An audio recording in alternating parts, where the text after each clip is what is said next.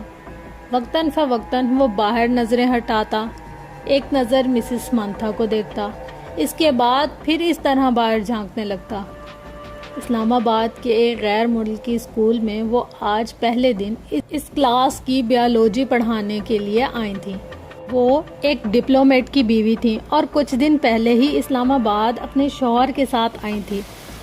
Teaching in کا profession تھا اور جس ملک میں ان کے شوہر کی پوسٹنگ ہوئی وہ وہاں سفارت خانے سے منسلک اسکولز میں پڑھاتی رہیں. اپنے سے پہلے بیالوجی پڑھانے والی ٹیچر مسز مرین کی اسکیم آف ورک کو ہی جاری رکھتے ہوئے انہوں نے کلاس کے ساتھ کچھ ابتدائی تعارف اور گفتگو کے بعد دل اور نظام دوران خون کی ڈائیگرام رائٹنگ بورڈ پر بناتے ہوئے اسے سمجھانا شروع کیا. ڈائیگرام کی وضاحت کرتے ہوئے انہوں نے اس لڑکے کو کھڑکی سے باہر جھانکتے ہوئے دیکھا. پرانی تکنیک کا استعمال کرتے ہوئے اپنی نظریں اس لڑکے پر مرکوز رکھتے ہوئے انہوں نے اچانک بولنا بند کر دیا. کلاس میں ایک دم خاموشی چھا گئی. اس لڑکے نے سر گھما کر اندر دیکھا. مسز سمانتھا رچرڈ سے اس کی نظریں ملی. مسز سمانتھا مسکرائیں اور ایک بار پھر انہوں نے اپنا لیکچر شروع کر دیا. کچھ دیر تک انہوں نے اسی طرح بولتے ہوئے اپنی نظریں اس لڑکے پر رکھیں جو اب اپنے سامنے پڑی نوٹ بک پر کچھ لکھنے میں مصروف تھا. اس کے بعد مسز سمانتھا نے اپنی توجہ کلاس میں موجود دوسرے اسٹوڈنٹس پر مرکوز کر لی.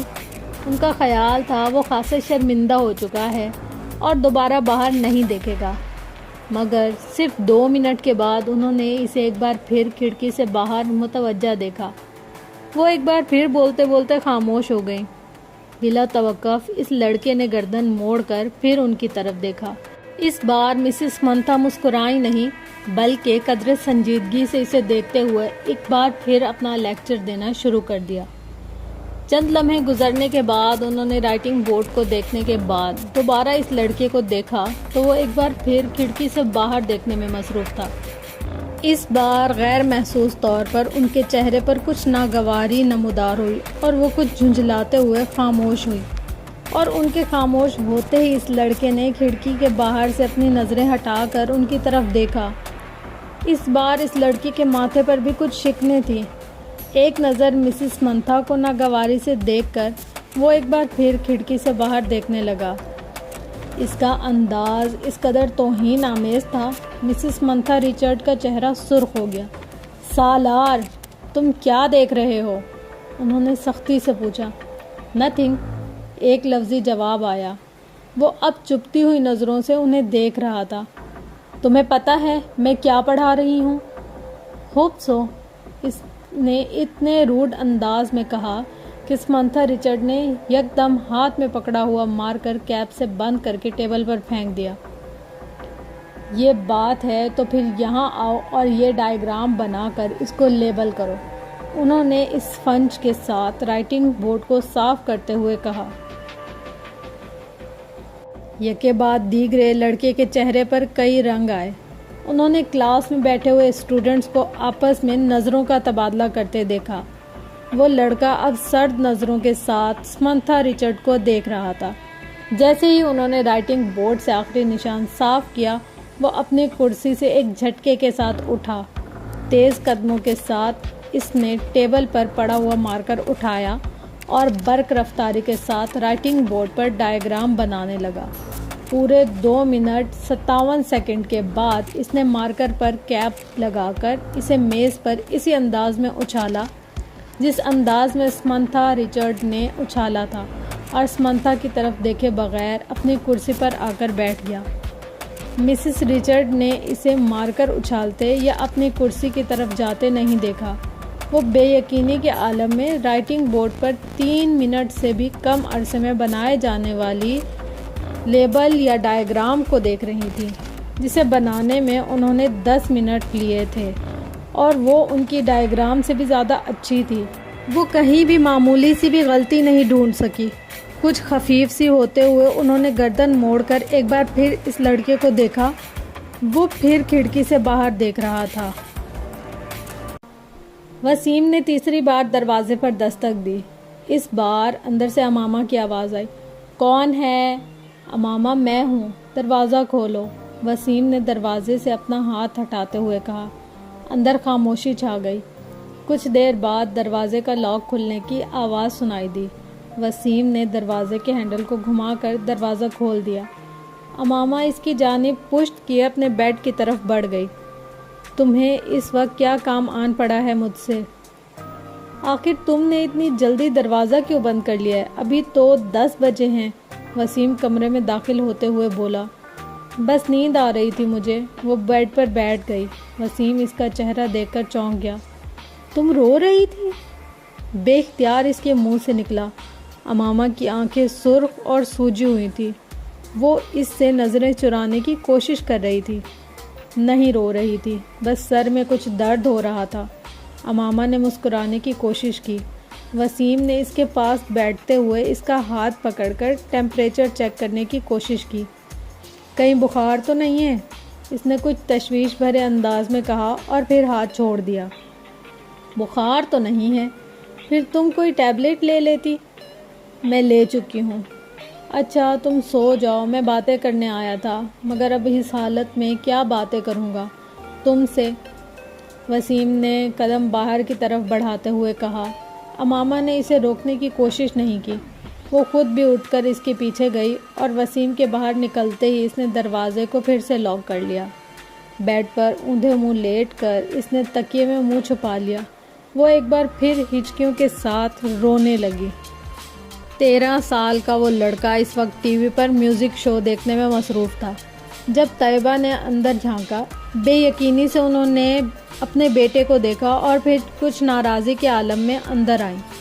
یہ کیا ہو رہا ہے؟ انہوں نے اندر آتے ہی کہا۔ ٹی وی دیکھ رہا ہوں۔ اس نے ٹی وی سے نظریں نہیں ہٹائیں۔ ٹی وی دیکھ رہا ہوں، فار گاڈ سیک، تمہیں احساس ہے کہ تمہارے پیپرز ہو رہے ہیں؟ طیبہ نے اس کے سامنے آتے ہوئے کہا۔ So what? اس لڑکے نے اس بار کچھ خف کر اسے کہا۔ So what? تمہیں اس وقت اپنے کمرے میں کتابوں کے درمیان ہونا چاہیے، نہ کہ یہاں اس بیہودہ شو کے سامنے، طیبہ نے ڈانٹا۔ مجھے جتنا پڑھنا تھا میں پڑھ چکا ہوں، آپ سامنے سے ہٹ جائیں۔ اس کے لہجے میں ناگواری آ گئی۔ پھر بھی اٹھو اور اندر جا کر پڑھو، طیبہ نے اسی طرح کھڑے کھڑے اس سے کہا۔ نہ میں یہاں سے اٹھوں گا نہ اندر جا کر پڑھوں گا۔ میری اسٹڈیز اور پیپرز میرا مسئلہ ہیں، آپ کا نہیں۔ اگر تمہیں اتنی پرواہ ہوتی اسٹڈیز کی تو اس وقت تم یہاں بیٹھے ہوتے۔ اسٹیپ اسائیڈ، اس نے طیبہ کے جملے کو نظر انداز کرتے ہوئے بڑی بدتمیزی کے ساتھ ہاتھ کے اشارے سے کہا۔ آج تمہارے پاپا آ جائیں تو میں ان سے بات کرتی ہوں۔ طیبہ نے اسے دھمکانے کی کوشش کی۔ ابھی بات کر لیں، کیا ہوگا؟ پاپا کیا کریں گے؟ جب میں آپ کو بتا چکا ہوں کہ مجھے جتنی تیاری کرنی ہے میں نے کر لی ہے، تو پھر آپ کو کیا مسئلہ ہے؟ یہ تمہارے سالانہ امتحان ہے، تمہیں احساس ہونا چاہیے اس بات کا۔ طیبہ نے ایک دم اپنے لہجے کو نرم کرتے ہوئے کہا۔ میں کوئی 2-4 سال کا بچہ نہیں ہوں کہ میرے آگے پیچھے پھرنا پڑے گا آپ کو۔ میں اپنے معاملات میں آپ سے زیادہ سمجھدار ہوں، اس لیے یہ 3rd کلاس قسم کے جملے مجھ سے مت بولا کریں۔ ایگزامز ہو رہے ہیں، اسٹڈی پر دھیان دو، اس وقت تمہیں اپنے کمرے میں ہونا چاہیے۔ میں تمہارے فادر سے بات کروں گی۔ واٹ ربش! وہ بات کرتے کرتے غصے میں صوفے سے اٹھ کر کھڑا ہو گیا۔ ہاتھ میں پکڑا ہوا ریموٹ اس نے پوری قوت سے سامنے والی دیوار پر دے مارا اور پاؤں پٹکتا ہوا کمرے سے نکل گیا۔ طیبہ کچھ بے بسی اور خفت کے عالم میں اسے کمرے سے باہر نکلتا ہوا دیکھتی رہی۔ فلومینا فرانسس نے اپنے ہاتھ میں پکڑے پیکٹ میز پر رکھتے ہوئے ایک نظر ہال میں دوڑائی۔ پیپر شروع ہونے میں ابھی 10 منٹ باقی تھے اور ہال میں موجود اسٹوڈنٹس کتابیں اور نوٹ بکس پکڑے تیزی سے صفحے آگے پیچھے کرتے ان پر آخری نظریں ڈال رہے تھے۔ ان کی جسمانی حرکات سے ان کی پریشانی اور اضطراب کا اظہار ہو رہا تھا۔ فلومینا فرانسس کے لیے یہ ایک بہت مانوس سین تھا۔ پھر ان کی نظریں ہال کے تقریباً درمیان میں بیٹھے ہوئے سالار پر جا ٹھہری۔ 25 اسٹوڈنٹس میں سے ایک وہ واحد اسٹوڈنٹ تھا جو اطمینان سے اپنی کرسی پر ٹانگ رکھے بیٹھا تھا۔ ایک ہاتھ میں اسکیل پکڑے آہستہ آہستہ اسے اپنے جوتے پر مارتے ہوئے وہ اطمینان سے ادھر ادھر دیکھ رہا تھا۔ فلومینا کے لیے یہ سین بھی نیا نہیں تھا۔ اپنے 7 سالہ کیریئر میں انہوں نے پیپرز کے دوران سالار کو اسی بے فکری اور لاپرواہی کا مظاہرہ کرتے پایا تھا۔ 9:02 پر انہوں نے سالار کے پاس سے گزرتے ہوئے اسے MCQs پر مبنی آبجیکٹیو پیپر تھمایا۔ 30 منٹ کے بعد اسے وہ پیپر ان سے لینا تھا۔ 9:10 پر انہوں نے سالار کو اپنی کرسی سے کھڑا ہوتے دیکھا۔ اس کے کھڑے ہوتے ہی ہال میں اس سے پیچھے موجود تمام اسٹوڈنٹس نے سر اٹھا کر اسے دیکھا۔ وہ پیپرز ہاتھ میں لیے فلومینا فرانسس کی طرف جا رہا تھا۔ فلومینا فرانسس کے لیے یہ بھی نیا سین نہیں تھا، وہ پہلے بھی یہی کچھ دیکھتی آئی تھی۔ 30 منٹ میں حل کیا جانے والا پیپر 8 منٹ میں حل کر کے ان کے سر پر کھڑا تھا۔ پیپرز کو دوبارہ دیکھ لو۔ انہوں نے یہ جملہ اس سے نہیں کہا۔ وہ جانتی تھی اس کا جواب کیا ہوگا۔ میں دیکھ چکا ہوں۔ وہ اگر اسے ایک بار پھر پیپر دیکھنے پر مجبور کرتی تو وہ ہمیشہ کی طرح پیپرز لے کر جا کر اپنی کرسی کے ہتھے پر رکھ کر بازو سینے پر لپیٹ کر بیٹھ جاتا۔ انہیں یاد نہیں تھا کہ کبھی اس نے ان کے کہنے پر پیپر کو دوبارہ چیک کیا ہو، اور وہ یہ تسلیم کرتی تھی کہ اسے اس کی ضرورت بھی نہیں تھی۔ اس کے پیپرز میں کسی ایک بھی غلطی کو ڈھونڈنا بہت مشکل کام تھا۔ انہوں نے ایک ہلکی سی مسکراہٹ کے ساتھ اس کے ہاتھ سے پیپر پکڑ لیا۔ تم جانتے ہو سالار، میری زندگی کی سب سے بڑی تمنا کیا ہے؟ انہوں نے پیپر پر نظر ڈالتے ہوئے کہا کہ میں تمہیں 30 منٹ کا پیپر 3 منٹ کے بعد سبمٹ کرواتے ہوئے دیکھوں۔ وہ ان کی بات پر خفیف سے انداز میں مسکرایا۔ آپ کی یہ خواہش اس صورت پوری ہو سکتی ہے میم، اگر میں یہ پیپر 150 سال کی عمر میں حل کرنے بیٹھوں۔ نہیں، میرا خیال ہے 150 سال کی عمر میں تم یہ پیپر 10 منٹ میں کرو گے۔ اس بار وہ ہنسا اور واپس مڑ گیا۔ فلومینا فرانسس نے ایک نظر اس کے پیپر کے صفحات کو الٹ پلٹ کر دیکھا۔ ایک سرسری سی نظر بھی انہیں یہ بتانے کے لیے کافی تھی کہ وہ اس پیپر میں کتنے نمبر گنوائے گا۔ 0۔ سلمیٰ نے اپنی بیٹی کے ہاتھوں میں گفٹ پیپر میں لپٹے ہوئے پیکٹ کو حیرانی سے دیکھا۔ یہ کیا ہے اماما؟ تم تو مارکیٹ گئی تھی، شاید کچھ کتابیں لینی تھی تمہیں۔ ہاں امی، مجھے کتابیں لینی تھی، مگر کسی کو تحفے میں دینے کے لیے۔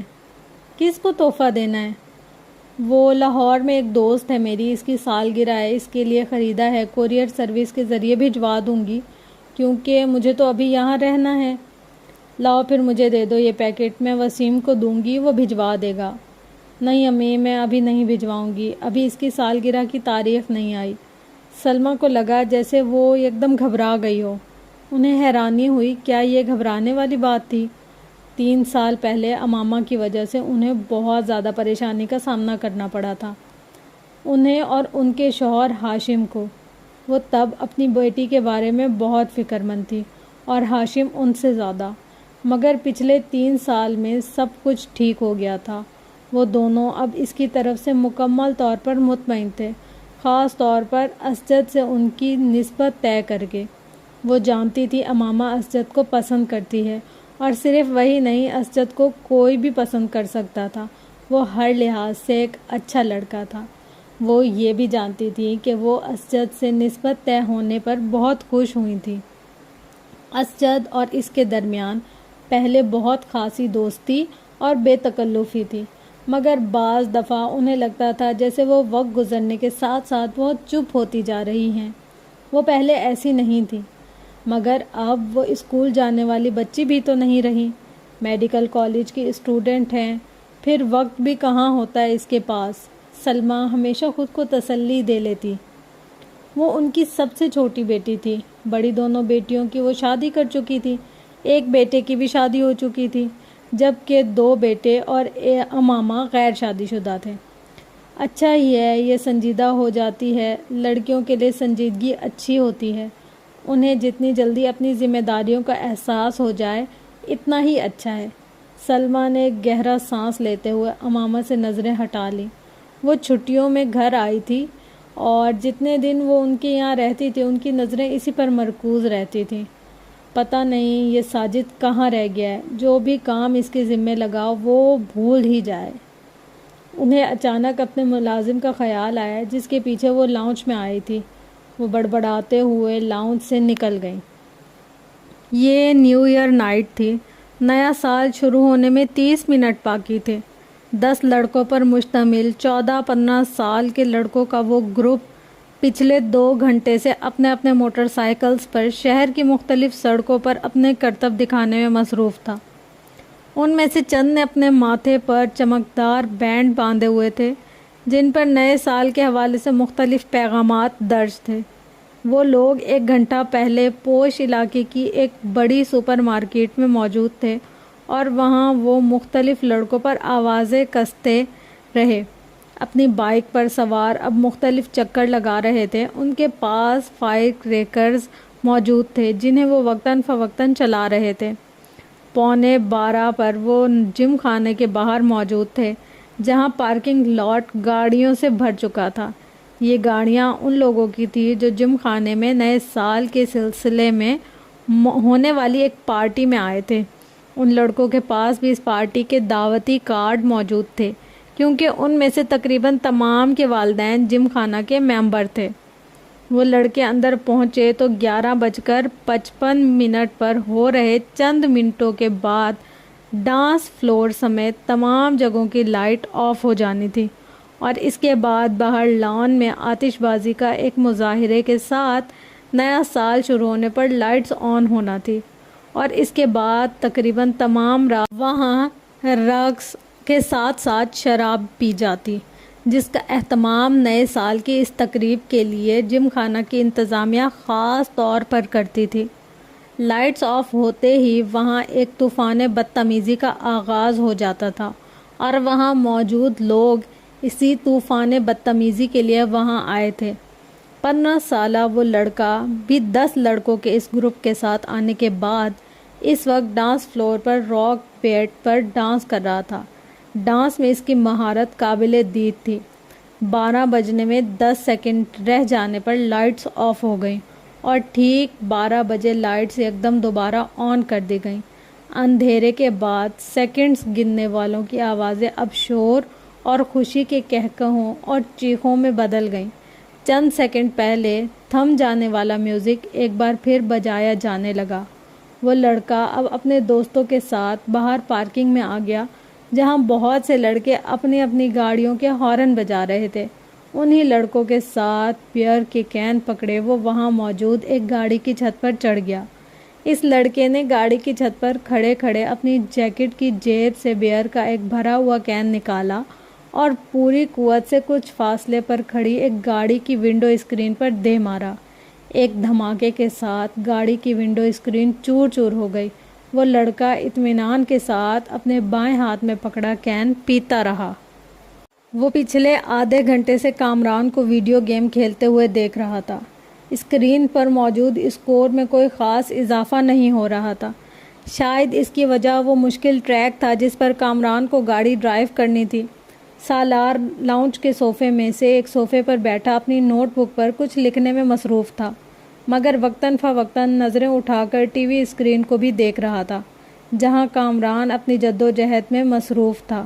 ٹھیک آدھے گھنٹے کے بعد اس نے نوٹ بک بند کر کے سامنے پڑی میز پر رکھ دی، پھر منہ پر ہاتھ رکھ کر جمائی روکی، دونوں ٹانگیں سامنے پڑی میز پر رکھ کر اور دونوں ہاتھوں کی انگلیاں سر کے پیچھے باندھے وہ کچھ دیر اسکرین کو دیکھتا رہا، جہاں کامران اپنے تمام چانسز ضائع کرنے کے بعد ایک بار پھر نیا گیم کھیلنے کی تیاری کر رہا تھا۔ کیا پرابلم ہے کامران؟ سالار نے کامران کو مخاطب کیا۔ ایسے ہی نیا گیم لے کر آیا ہوں، مگر اسکور کرنے میں بڑی مشکل ہو رہی ہے، کامران نے بیزاری سے کہا۔ اچھا مجھے دکھاؤ۔ اس نے صوفے سے اٹھ کر ریموٹ کنٹرول اس کے ہاتھ سے لے لیا۔ کامران نے دیکھا پہلے 20 سیکنڈ میں ہی سالار اسے جس اسپیڈ پر دوڑا رہا تھا، اس اسپیڈ پر کامران اب تک نہیں دوڑا پایا تھا۔ جو ٹریک اسے بہت مشکل لگ رہا تھا وہ سالار کے سامنے ایک بچکانہ چیز محسوس ہو رہا تھا۔ 1 منٹ بعد وہ جس اسپیڈ پر گاڑی دوڑا رہا تھا، اس اسپیڈ پر کامران کے لیے اس پر نظر جمانا مشکل ہو گیا، جبکہ سالار اس اسپیڈ پر گاڑی کو مکمل طور پر کنٹرول کیے ہوئے تھا۔ 30 منٹ کے بعد کامران نے پہلی بار گاڑی کو ڈگمگاتے اور پھر ٹریک سے اتر کر دھماکے کے ساتھ تباہ کرتے دیکھا۔ کامران نے کچھ مسکراتے ہوئے مڑ کر سالار کو دیکھا۔ گاڑی کیوں تباہ ہوئی تھی وہ جان گیا تھا۔ ریموٹ اب سالار کے ہاتھ کے بجائے میز پر پڑا تھا اور وہ اپنی نوٹ بک اٹھائے کھڑا ہو رہا تھا۔ کامران نے سر اٹھا کر اسے دیکھا۔ بہت بورنگ گیم ہے، سالار نے تبصرہ کیا اور کامران کی ٹانگوں کو پھلانگتے ہوئے لاؤنج سے باہر نکل گیا۔ کامران ہونٹ پیچھے 7 ہندسوں پر مبنی اس اسکور کو دیکھ رہا تھا جو اسکرین کے ایک کونے میں جگمگا رہا تھا۔ کچھ نہ سمجھ میں آنے والے انداز میں اس نے بیرونی دروازے کو دیکھا جس سے وہ غائب ہوا تھا۔ وہ دونوں ایک بار پھر خاموش تھے۔ اسجد کو الجھن ہونے لگی۔ امامہ اتنی کم کو نہیں تھی جتنی وہ اس کے سامنے ہو جاتی تھی۔ پچھلے آدھے گھنٹے میں اس نے گنتی کے لفظ ہی بولے تھے۔ وہ اسے بچپن سے جانتا تھا۔ وہ بہت خوش مزاج تھی۔ ان دونوں کی نسبت ٹھہرائے جانے کے بعد بھی ابتدائی سالوں میں اس میں کوئی تبدیلی نہیں آئی۔ اسجد کو اس سے بات کر کے خوشی محسوس ہوتی تھی۔ وہ بلا کی حاضر جواب تھی، مگر پچھلے کچھ سالوں میں وہ یکدم بدل گئی تھی اور میڈیکل کالج میں جا کر تو یہ تبدیلی اور بھی زیادہ محسوس ہونے لگی تھی۔ اسجد کو بعض دفعہ یوں محسوس ہوتا جیسے اس سے بات کرتے ہوئے وہ حد درجہ محتاط رہتی ہے۔ کبھی وہ الجھی ہوئی سی محسوس ہوتی ہے اور کبھی اسے اس کے لہجے میں عجیب سرد مہری محسوس ہوتی ہے۔ اسے لگتا وہ جلد از جلد اس سے چھٹکارا پا کر اس کے پاس سے اٹھ کر چلی جانا چاہتی ہے۔ اس وقت بھی وہ ایسا ہی محسوس کر رہا تھا۔ میں کئی بار سوچتا ہوں میں خواہ ہی تمہارے لیے یہاں آنے کا تردد کرتا ہوں۔ تمہیں تو اس سے کوئی فرق ہی نہیں پڑتا کہ میں آؤں یا نہ آؤں۔ اسجد نے ایک گہری سانس لے کر کہا۔ وہ اس کے مقابل چیئر پر بیٹھی دور باؤنڈری وال پر چڑھی ہوئی بیل کو گھور رہی تھی۔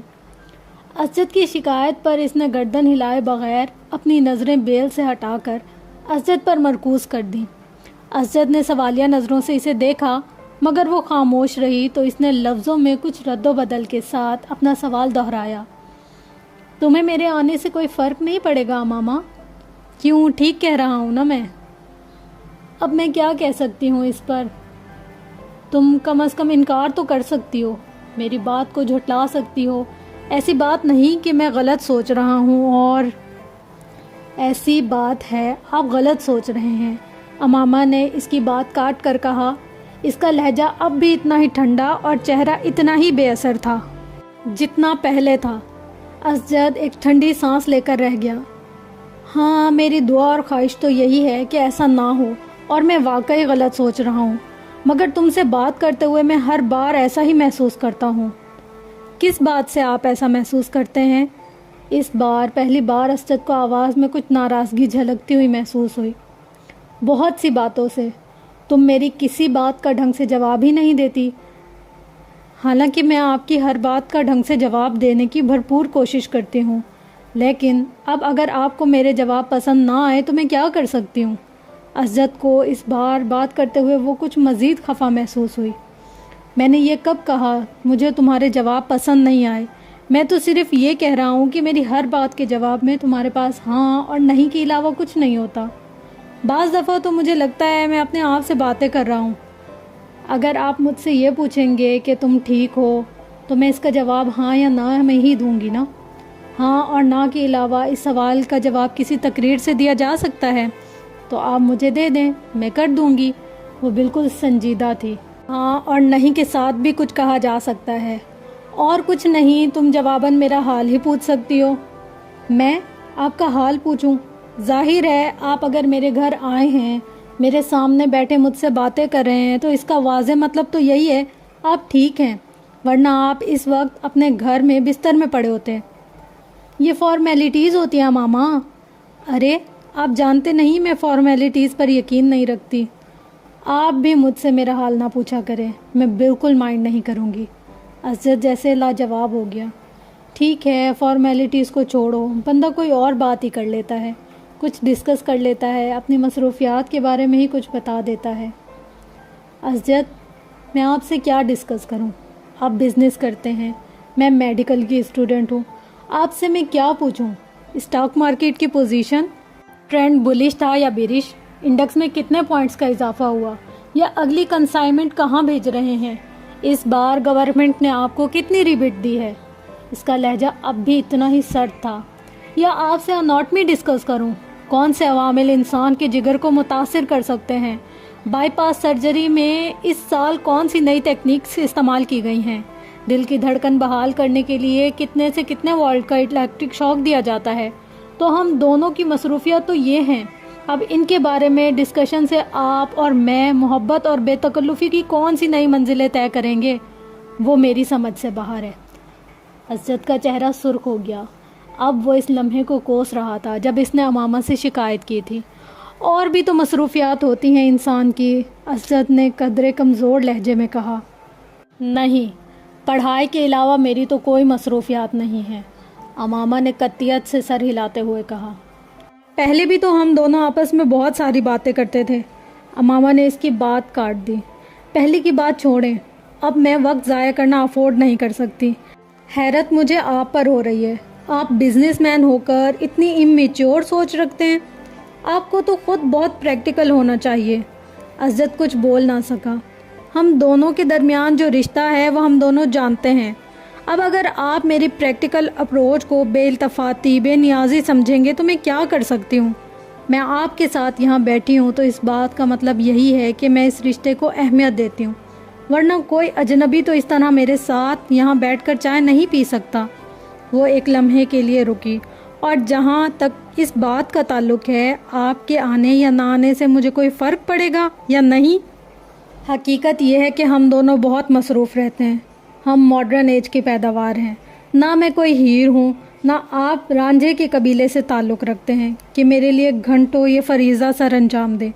سچ یہی ہے، واقعی فرق نہیں پڑتا کہ ہم دونوں ملیں یا نہ ملیں، باتیں کریں یا نہ کریں، ہمارا رشتہ وہی رہے گا جو اب ہے۔ آپ کو لگتا ہے اس میں کوئی تبدیلی آ سکتی ہے؟ اسجد کے ماتھے پر اگر پسینہ نہیں آیا تھا تو اس کی واحد وجہ دسمبر کا مہینہ تھا۔ ان دونوں کی عمروں میں 8 سال کا فرق تھا، مگر اس وقت پہلی بار اسجد کو یہ فرق 18 سال کا محسوس ہوا۔ وہ اسے اپنے سے 18 سال بڑی لگی تھی۔ 2 ہفتے پہلے وہ 19 سال کی ہوئی تھی، مگر اس وقت اسجد کو لگ رہا تھا جیسے وہ ٹین ایج سے سیدھی ادھیڑ عمر میں چلی گئی تھی، اور خود وہ ایک بار پھر پری ٹین ایج میں آ گیا تھا۔ وہ اس کے مقابل ٹانگ پر ٹانگ رکھتے اسجد کے چہرے پر نظریں جمائے اسی بے تاثر انداز میں اس کے جواب کی منتظر تھی۔ اسجد نے کرسی کے ہتھے پر ٹکے اس کے ہاتھ میں منگنی کی انگوٹھی کو دیکھا اور کھنگار کر اپنا گلا صاف کرنے کی کوشش کی۔ اسجد، میں آپ کو بہت اچھی طرح سمجھتی اور جانتی ہوں، اور یہ جان کر مجھے بہت افسوس ہوا کہ آپ سمجھتے کہ ہمارے درمیان ابھی بھی کسی انڈرسٹینڈنگ کو ڈیولپ کرنے کی ضرورت ہے۔ میرا خیال تھا ہم دونوں کے درمیان اچھی خاصی انڈرسٹینڈنگ ہے۔ وہ اسجد کا دن نہیں تھا، اسجد نے اعتراف کیا۔ اور اگر آپ کا یہ خیال ہے کہ اناٹمی اور بزنس کو ڈسکس کر کے ہم کوئی انڈرسٹینڈنگ ڈیولپ کر لیں گے تو ٹھیک ہے، آئندہ ہم یہی ڈسکس کریں گے۔ امامہ کے لہجے میں لاپرواہی کا عنصر واضح تھا۔ تم کو میری بات بری لگی ہے؟ بالکل بھی نہیں، میں کیوں برا مانوں گی؟